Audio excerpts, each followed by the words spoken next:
Eksakto today ay 1 month na ako sa housekeeping. Though hindi talaga siya totally like continuous yung work ha. Kasi sa isang week, meron akong 2 days work or di kaya 3 days work.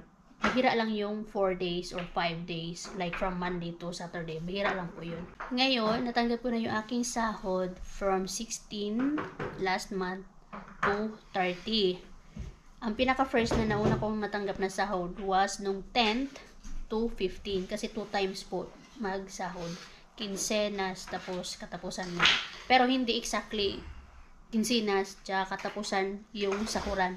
Yung first sahod ko, 249. Tapos, yung natanggap ko naman ngayon ay 392. So, all in all, nasa 641 euros yung nasahod ko. Tumataginting na 38,460.